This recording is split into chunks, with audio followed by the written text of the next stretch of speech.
out of church and whip him and make him not let him cry. Who? Dad did that with Oh. him now. Oh, that was me. With his- I'd make the old lady Steve, cry, kiss Steve, his neck yeah. all the way out the door. Yeah, Steve. Yeah, and then don't cry, and he'd come in the church just a sobbing, and it just killed me. Well, Daryl beat me. When Dan was born and I was living with him, Dennis was real little. And Daryl over in Hermiston, in that sand pile they were living in, had bought a brand new garden hose. And he was trying to put some grass in. And Dennis and I got out there and turned the water on, and I found out that if you shoved that down in the sand, it'd just keep going. Oh, no. So we shoved that whole hose until it was just this much sticking out. And then we couldn't get it out, so we just turned it off and went back to playing. And boy, when he got home, he grabbed the switch and he beat me all the way around that house. That hose is still there. I remember the inner tube that he gave us when he worked at Grain Growers, and we was on 2nd Street. I remember the inner tube, but I didn't remember he gave it to us. Yeah, big old combine inner tube. Well, we had it, just up the street was a wading pool that we always went to play in. That inner tube took up half the pool. Yeah. Oh, but the park, that's you go. Till Taylor. Well, let's Till Taylor well, Park, we- you practically lived Your there. dad came back to Beaver City. He was driving a Packard. And it just barely got there. And it sat there for quite a while because it wouldn't run. And I had a 49 Chevy that had a pretty big trunk in it. Fleet side. Fleet side, yeah. And we would go out and scrounge the countryside for old iron. And we would take an axe and knock the frame off from an old car that's laying in the creek or something, and take it in and sell it to get some spending scrap out of And that was Daryl. it. Yeah. Yeah, I found an old down windmill one time and got the motor off from it and got in trouble over it too. Yes, and I got blamed for it. Yeah. Jim was in on that. Yeah, he was. Jim and Daryl. I remember Mom saying that, she said, we did more for Daryl than we ever did for any of the rest of you kids. I mean, they bought him a car and I don't know what all, but he always complained like that, he felt like he was mistreated, that everybody else in the family got treated better than him. But Mom said, he's the only one, you know, I think she said we bought him a car once and then he wrecked Dad's car once. Well, yeah, let's jump back, tell some stories about Uncle Jim, just so that I can send that off to Roger and Sure. Randy when we get it. The best one I got on Jim was Jim and Donna came and to go fishing.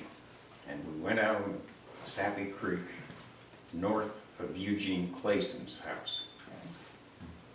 And the Sappy Creek was up, running pretty even. It wasn't coming up, going down. And we were catching some nice catfish, 5, 6 a day.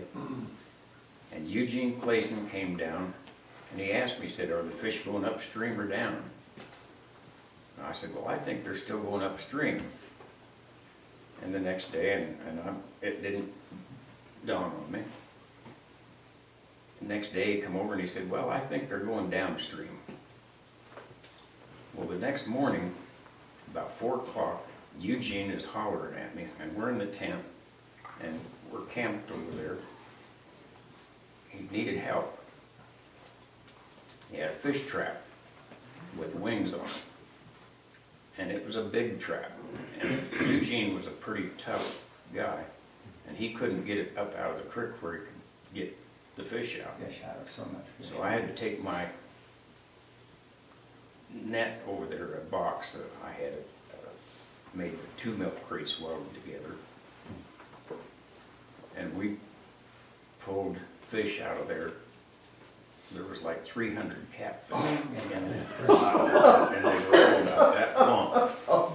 No wonder there's no catfish The fish go upstream when the river is How'd you get them out of rising. that many. He had we took them just in a basket full at a time out of Oh, the okay. bank. And then we took them up to a stock tank and put them in the stock tank. You keep all of them? Yes, Well, yes, except the carp, we let them go. Should have thrown them on the bank. Yes. Well, How many did you get for your services? but strictly illegal. Yeah. And I know after we had cleaned them, well, going to get the catfish out of the stock tank, I remember there was an electric fence going across the middle of it. And I leaned over to get the fish out, and my forehead, it was like someone hit you with a ball bat. Yeah. Kids in the water. What year would that have been, probably? Oh.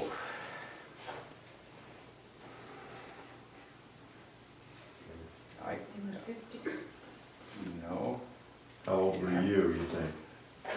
well, about as old as I am now, it seems like. Jimmy and Donna were married They had in married, 1950.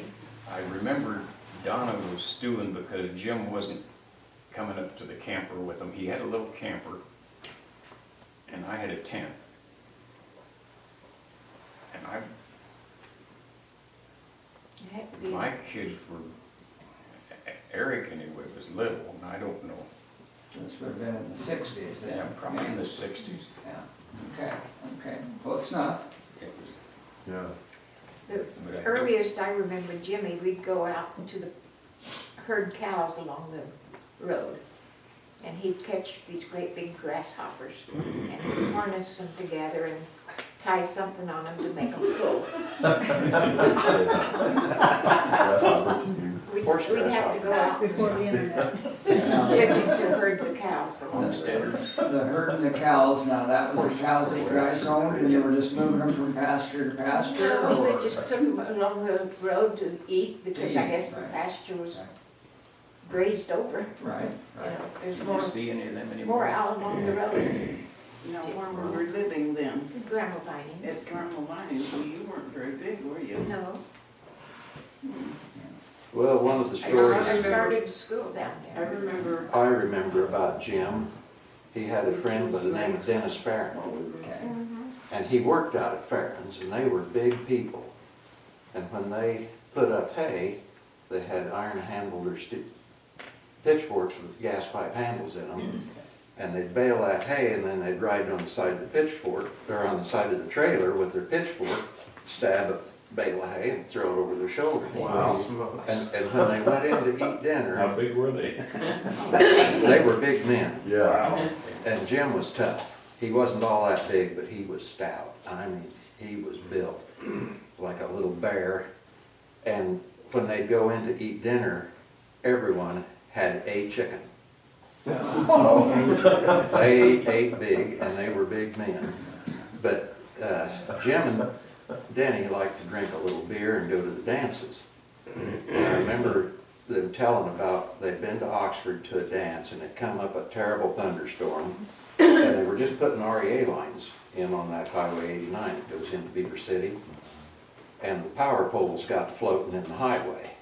It was just an old gravel highway, and Jim talked about, he rode on the front fender with a pole of some kind, pushing the light poles out of the road so they could keep going down the road. Didn't he run the car off into the water Well, they and soaked up the boxing gloves? might be.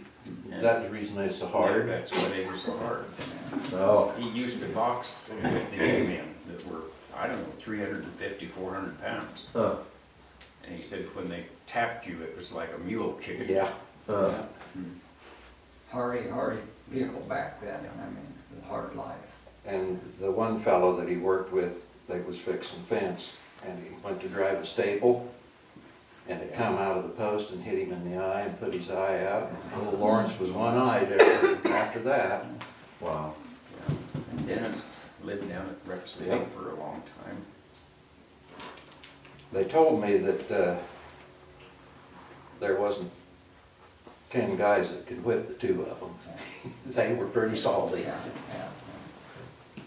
I think Jim was a little bit like the character standing over there. Yeah. If you got a couple of beers in him, he'd take on a mountain lion. Well, when Jimmy was Oh. about 16, he got in trouble in Weaver. Well, I didn't know he ever got in trouble. Shooting out the street Yeah, lights. caught. And He that's when he ran away disappeared from and we home. didn't even know where he was for a while. Yeah, yeah. And he went That's clear when we down, were in high school. went clear down to Texas, to the oil fields. Oh, wow. Yeah, well, Yeah,